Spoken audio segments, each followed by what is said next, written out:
अस्सलाम वालेकुम and welcome to नया दौर। मैं हूं हसन इफ्तिखार। प्रोग्राम का नाम है आपका हल्का। नाज़रीन, जैसे कि आप जानते हैं कि हम पाकिस्तान के अंदर कौमी असम्बली की जो सीट्स हैं वो डिस्कस करते हैं, लेकिन अब पिछले हफ्ते से हमने शुरू किया हुआ है पंजाब की, सेंट्रल पंजाब की जो बेल्ट है, हम उसकी कौमी असम्बली की सीट डिस्कस करें। रीजन हमारी ये है कि हम ये सोच रहे थे कि अगर इमरान खान साहब को दो तिहाई अक्सरियत हासिल करनी है तो उस दो तिहाई अक्सरियत को हासिल करने के लिए उनका जो सबसे बड़ा टारगेट है वो मुस्लिम लीग नून का जो गढ़ है सेंट्रल पंजाब, वो होना चाहिए, क्योंकि यहाँ से कम इमरान खान साहब को 20 से 25 सीटें मिलेंगी नहीं, तो ही वो कौमी असम्बली के अंदर दो तिहाई अक्सरियत हासिल कर सकेंगे।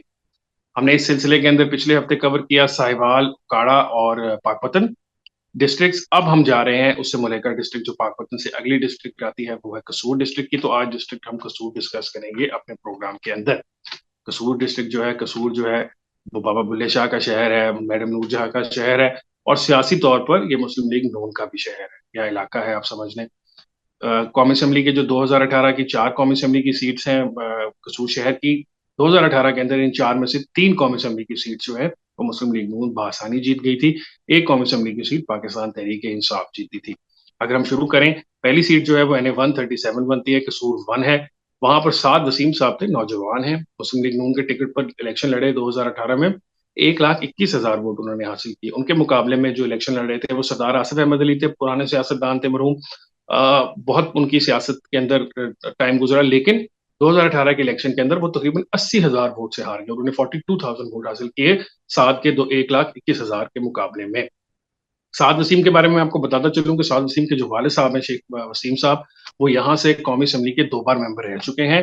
2018 से पहले भी जब पाकिस्तान मुस्लिम लीग नून की टसल चल रही थी इदारों के साथ, तो उसमें एक पब्लिक मुजाहरे में अदलिया के खिलाफ कुछ बातें कहने की वजह से उन पर तौहीन अदालत लग गई और उसकी वजह से वो डिसक्वालीफाई हो गए, तो वो इलेक्शन नहीं लड़ सके।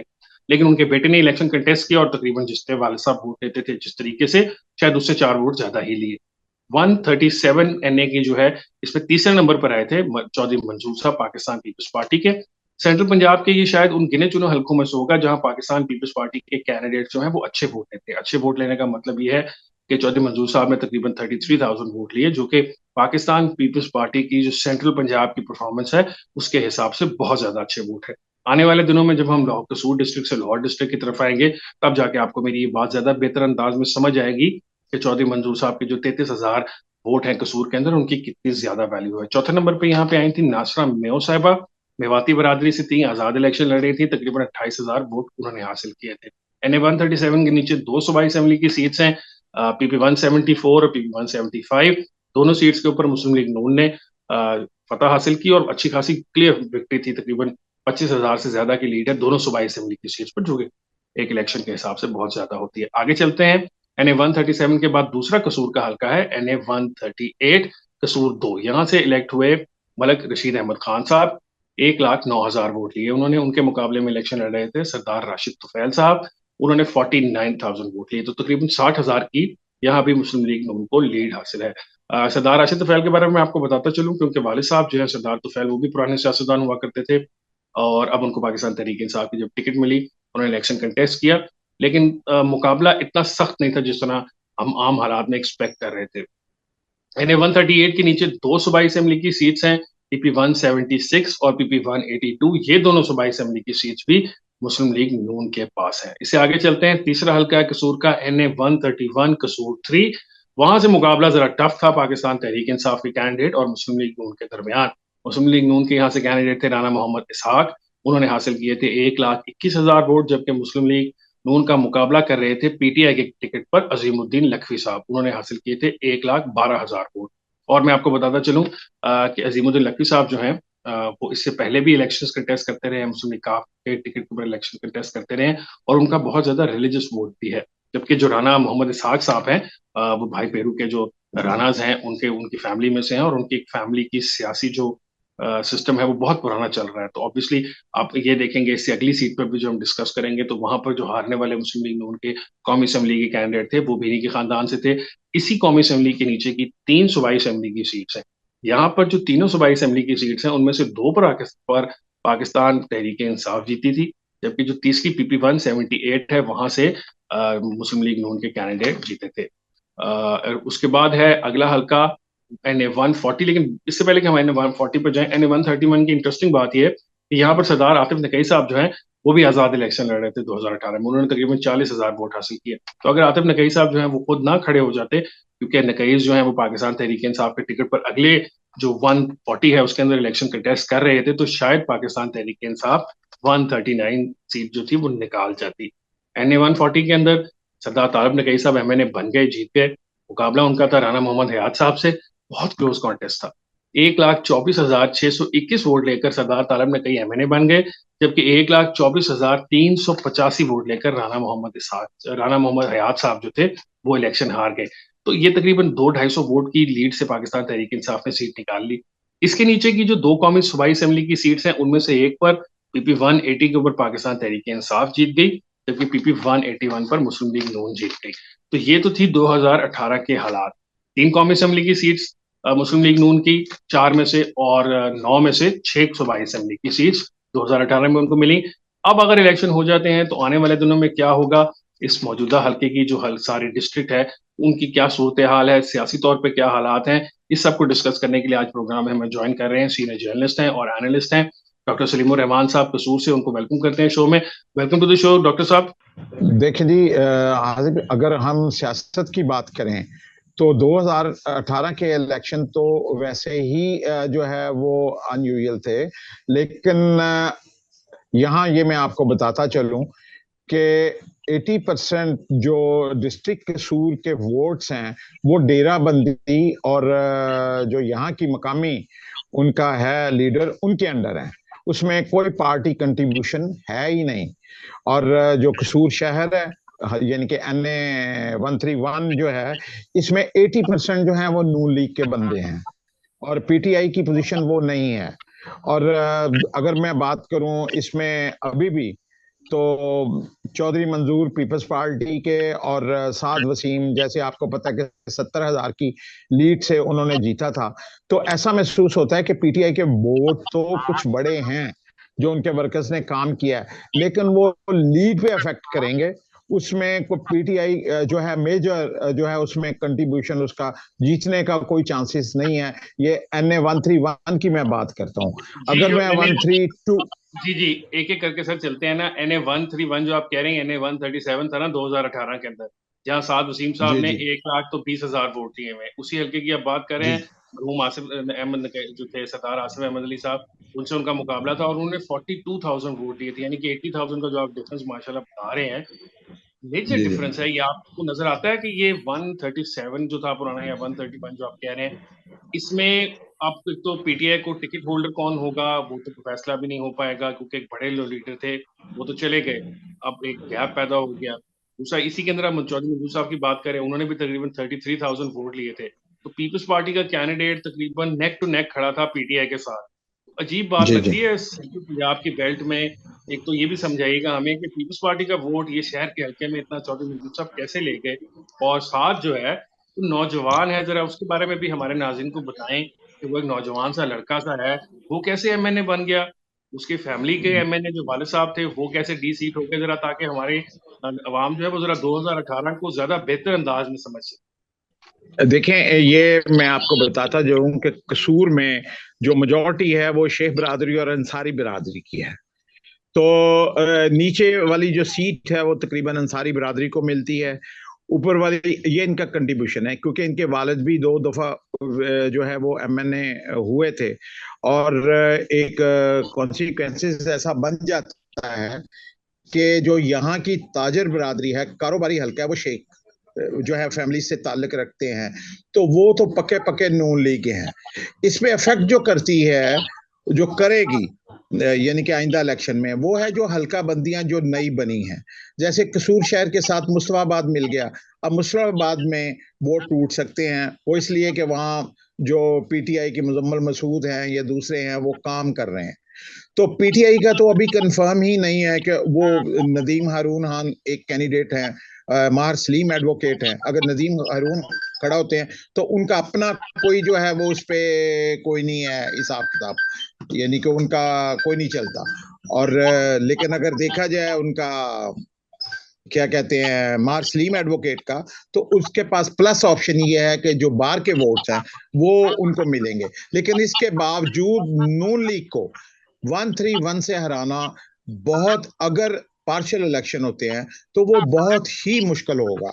वो ये क्योंकि ये काफी अरसे से, आज से नहीं, 20 साल से ये आ रहा है कि ये शहर कसूर जो है ये नून लीग का गढ़ है। अच्छा सलीम और साहब, ये अगर जो हम, आप मुस्तफाबाद की जी बात कर रहे हैं, 2018 से पहले एक कौमी असेंबली की सीट एक्स्ट्रा भी होती थी ना कसूर की, जो मुस्तफाबाद वाली सीट थी। जब 2018 के जी जी इलेक्शन हुए हैं तो उसमें कसूर की कौमी असेंबली की एक सीट कम हो गई, उसकी वजह से मुस्तफाबाद जो है वो अब ये शहर वाला हल्का इकट्ठा कर दिया गया, ऐसे ही है ना? जी, मुस्तफाबाद जो पहले यकूब नदीम सेठी था, और इस ये दूसरे के साथ जो है वो सिटी के साथ लिंक नहीं था। अगर इस दफा भी मुस्तफाबाद जुड़ने के बावजूद एक बात क्लियर कट है कि कसूर में मुकाबला पीपल्स पार्टी और नून लीग के दरमियान होगा। पीटीआई जो है फिर भी तीसरे नंबर पे रहेगी। जो 131 की बात है, ये मैं आपको कंफर्म बात कर रहा हूँ, क्योंकि अच्छा, तो जाहिर सलीम साहब है। ये बताइएगा कि चौधरी मंजूर साहब जो है पीपल्स पार्टी वाले, वो कैसे जी इतने जी ज्यादा वोट ले जाते हैं? सेंट्रल पंजाब से तो हमने देखा है कि पीपल्स पार्टी तकरीबन वाइप आउट हो चुकी है, तो ये पुराने खिलाड़ी तो हैं पीपल्स पार्टी के, बहुत अरसे से मैं उनको देख रहा हूँ, बहुत अरसे से वो इलेक्शन भी कंटेस्ट कर रहे हैं, लेकिन पीपल्स पार्टी का इतना ज्यादा वोट बैंक कैसे एग्जिस्ट करता देखें, एक तो अराइन बिरादरी जो है वो आपको पता है कि जो जितने भी रूरल एरिया हैं उनमें अराइन बिरादरी की अक्सरियत है। नंबर दो ये है कि अगर मैं काम के लिहाज से देखूं, मैं यानी कि बिल्कुल पार्शल होकर, मैं किसी पार्टी से मेरा ताल्लुक नहीं, तो चौधरी मंजूर क्योंकि लिबरल थे, उन्होंने यहाँ काम भी करवाए, पासपोर्ट ऑफिस बनवाया, एक लेबर स्कूल बनवाया, शहर में नादरा का ऑफिस ले आए।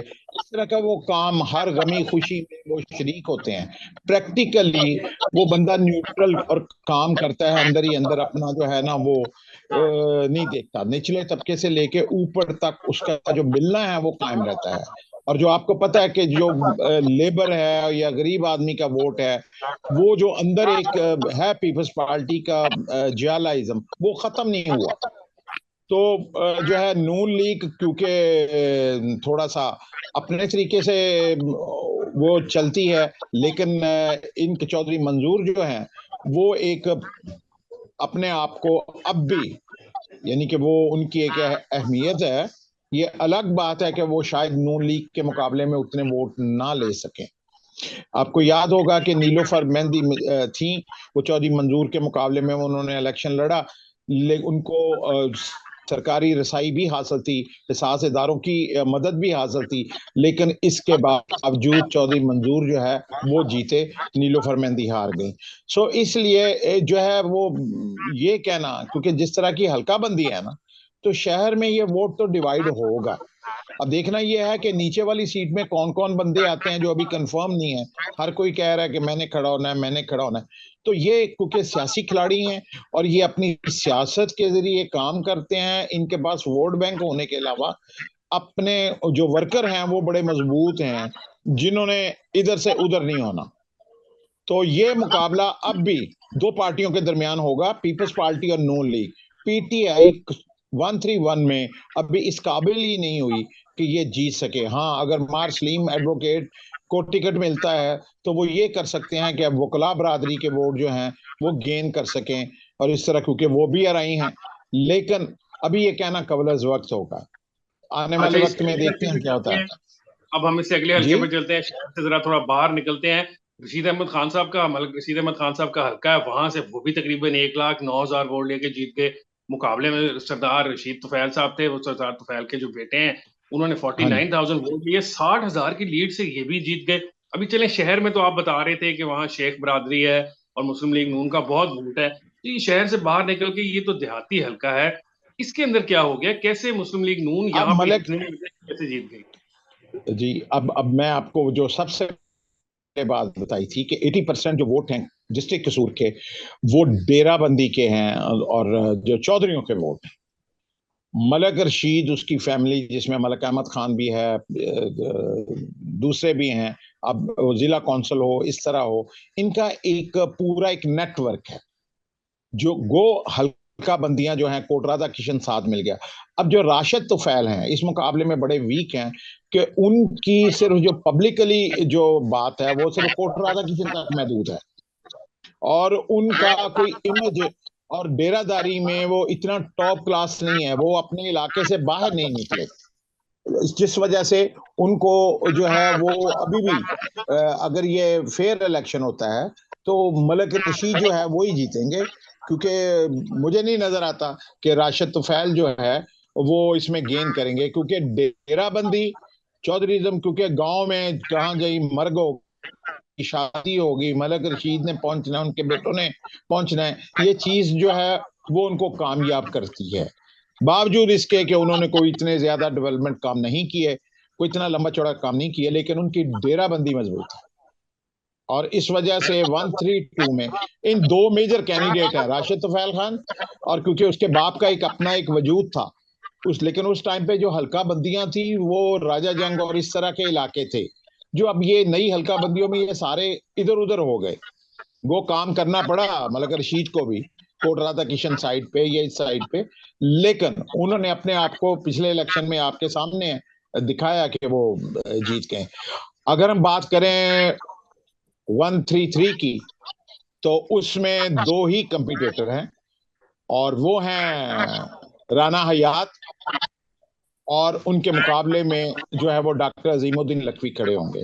डॉक्टर अजीमुद्दीन लखवी जो मैं आपको बता दूं एक्चुअली पीटीआई के नहीं है, ये हैं वो इत्तेहादी काफ लीग की तरफ से जो पीटीआई के साथ मिले हैं, ये पुराने ये काफ लीग है। अच्छा वहां सलीम साहब, राना हयात मुझे ये बताइएगा कि एक जी जमाने में जो ये अजीमुद्दीन लखवी साहब हैं, ये अगर मैं गलत नहीं कह रहा तो ये रशीद अहमद खान वाला हल्का जो होता था वहां से नहीं कंटेस्ट करते थे, या ये भी जो है अपना हल्का मूव कर गए हैं अगले वाले हल्के की तरफ जहां पे इनका मुकाबला राना मोहम्मद इसहाक खान साहब से था?